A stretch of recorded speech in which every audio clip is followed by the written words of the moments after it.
Everyone is telling you should be saving for Yuta, and you should. But why is that? Let's take a closer look at the character and his abilities to try and understand what makes Yuta so valuable and immediately one of the best characters in Jujutsu Kaisen Phantom Parade. The Japanese version of the game has been out for close to a year, and he's one of the best characters in the game even in that version. People were literally making new accounts and starting over, losing their progress to start and reroll for this character. That's how valuable he was. But now in Global, we have a huge advantage. We know upcoming SSR characters, so we can start saving our cubes from now.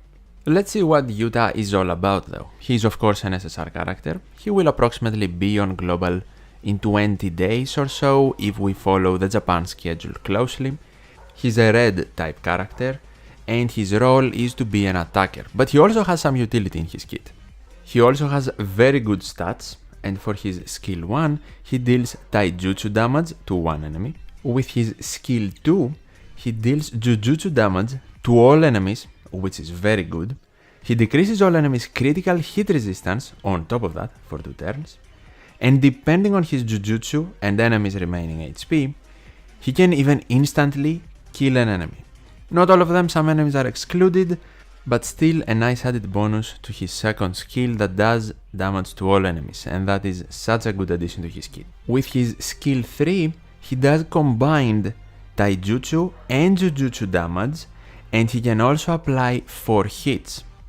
Combination of damage now still a good skill, and for his ultimate, where a lot of his value lies, he applies tons of jujutsu damage to all enemies, similarly to the SSR Gojo we have available in Global right now, but then he also increases his taijutsu and jujutsu damage for 4 turns, meaning that from the time you activate his ultimate after, the rest of his skills do even more damage without accounting for extra supports or boosts from other units. But for those 4 turns that he gets boosting, he also is unable to fill his own ultimate skill goes, which is a drawback from the ultimate, obviously. The thing is that if we see his passive skill, the first one, I won't let you die, at the start of each turn, if an ally's HP is 60% or below and his own cursed energy is 10 or above, he recovers all allies' HP by 25%. Very strong. He decreases his own cursed energy by 10, he increases his taijutsu and jujutsu damage, and he also fills his own ultimate skill goes by 200 up to 3 times during battle.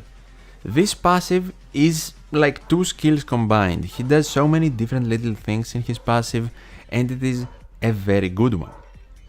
His second one, Don't Bully Yuta, when targeted by an enemy melee attack, he has a certain chance to deal jujutsu damage to that enemy, which is not as good as his first passive, but still a decent one to own. For his combo ultimate effect, we have a pretty standard one, I would say. He increases the combo ally damage and he also deals jujutsu damage to all enemies. Overall, his kit has very good synergy, and in my opinion, it is also very interesting. I absolutely love the fact that he can apply damage to all enemies not only with his ultimate, but with one of his skills as well, something not even Gojo can do, and he can boost his own damage, which is very valuable for a DPS character, because that way, if we combine them with a strong support that can also boost damage, then we get even more damage. So he will fit in teams with SR Yaga, SR Nanami, SR Momo and other great damage boosters or supports. You might also be thinking, if I also have Gojo, why should I target this character, right? Well, there is a big difference between them. They have completely different types. Gojo is blue, while this character is red, which makes him by far the best red DPS in the game. It's not even a competition. And without a doubt, they can also work together in teams combined with either tanks, supports, or in general damage boosters or utility providing characters, not other damage dealers, obviously. Another big difference between the characters is that Yuta does not leave the field after 7 turns. So let's say you are in a situation where you want to face a quest but can clear it in the time Gojo provides you in the 7 turns, then Yuta can be the one to carry your team to victory without any turn restraints, of course. You can freely manage your buffs, your damage boosting or whatever it might be, and clear when the time is right for you. Another huge positive of getting Yuta, and another reason to save for him, is because he won't even reach his full damage potential on global release. Because other SSR characters will come out that will be either damage boosters, supports, and will work so good with Yuta that will make him so much better. So this is definitely a future-proof character too. As I mentioned at the start of the video, he's still one of the best and most relevant characters in the JP version of the game too. Yuta is not in a similar situation as Yuji is, the SSR we currently have on global, where we see a beginner-friendly, straightforward DPS character, but one that will also get outnumbered damage-wise with other better SSR characters that will come in the future. Another big difference is that Yuji can also be obtained for free from the redrawable SSR ticket. Yuta won't be able to be obtained for free, obviously, he will be a limited SSR in a banner. Yuta doesn't only overall have a better kid and a stronger one than Yuji, he has better stats, just like Gojo he can deal out a lot of damage and will become so much stronger when characters like Domain Expansion, SSR Megumi or SSR Geto get released. With Yuta we are not talking about a character that will be very strong on release, maybe a month or two after, and very strong for the events surrounding him, but then will just get power crept by other units. No, we are talking about a character that will literally change your account for the best. He can make it so much better and stronger. In my last video, you can check it out if you missed it, I advised everyone to start saving cubes. And doing it for Yuta is an amazing idea. You don't need to pull on the standard banner that is currently available, you definitely do not need to pull on the Yuji featured banner that is currently available on global.